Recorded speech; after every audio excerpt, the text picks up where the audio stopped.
তাই লতিফ সিদ্দিকী আর কাদের সিদ্দিকী এক হলে এই বাংলাদেশকে উল্টে দিতে পারে, সেটা কি বোঝো মিয়ারা?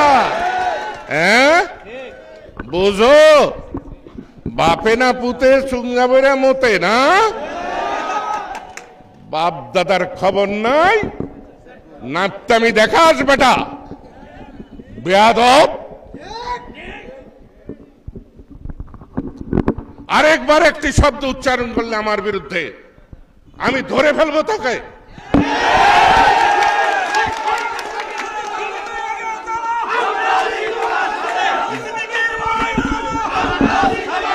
আমার সাথে তোমাদের থাকতে হবে না, না না আমার সাথে চুপ, আমার সাথে তোমাদের থাকতে হবে না। তোমরা তোমাদের সাথে থাকো, তোমাদের নীতির সাথে থাকো, সত্যের সাথে থাকো, সুন্দরের সাথে থাকো, জনগণের সাথে থাকো, মা বোনের সাথে থাকো,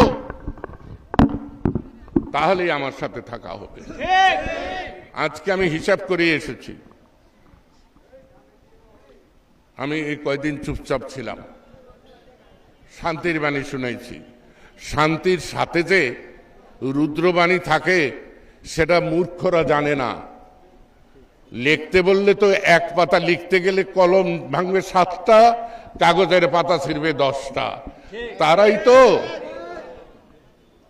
তবে আমি কইতেছি, আপনারা মনে মনে যে কইতেছেন বেড়া তুই তো নিয়ে আইছিলি, হ্যাঁ আমি মাফ চাই, আমি বুঝি নাই, আমি বুঝি নাই। এই সাদা মানুষরা যে এত কালো হয় ভেতরে তা আমি বুঝি নাই। আমি আপনাদের কাছে জোর হাতে মাপ চাই।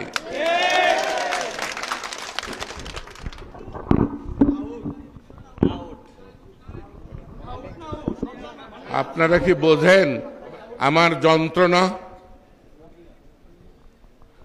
গণবাহিনী আপনারাই বলুন, লায়লা সিদ্দিকী 86 সালে এসেছিলেন, গণবাহিনী হুরমুজ, সেও লায়লা সিদ্দিকীর কাছ সামনে আসে নাই। কেউ আমাকে এবং লায়লা সিদ্দিকীকে কেউ অপমান করে নাই, কিন্তু এই ছেলে আমার গাড়ি ভেঙেছে। আমার কাছে কিন্তু বন্দুক ছিল, একসঙ্গে 7টা গুলি করা যায়, আমার মাথায় রিভলভার ছিল, কিন্তু আমি ধৈর্য ধরেছি। আল্লাহ বলেছেন ধৈর্যশীলকে পুরস্কৃত করা হয়, এবং আজকে দেখতেছি যে আল্লাহ আমাকে পুরস্কৃত করার জন্যই বাঁচিয়ে রেখেছেন, আমার সম্মান ফিরিয়ে দেওয়ার জন্যই আল্লাহ আমাকে বাঁচিয়ে রেখেছেন।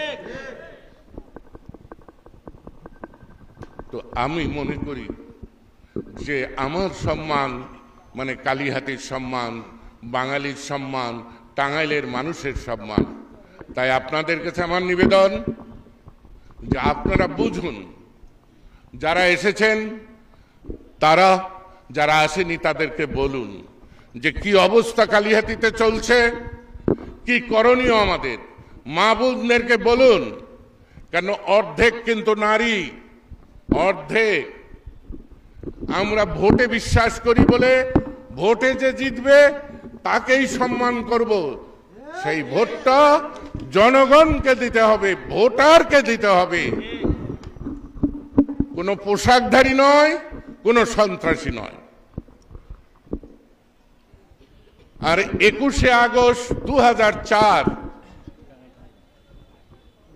গ্রেনেড হামলা, আমার পা ভেঙেছে, কিন্তু আমি বেঁচে রয়েছি, আল্লাহর রহমতেই তো বেঁচে রয়েছি।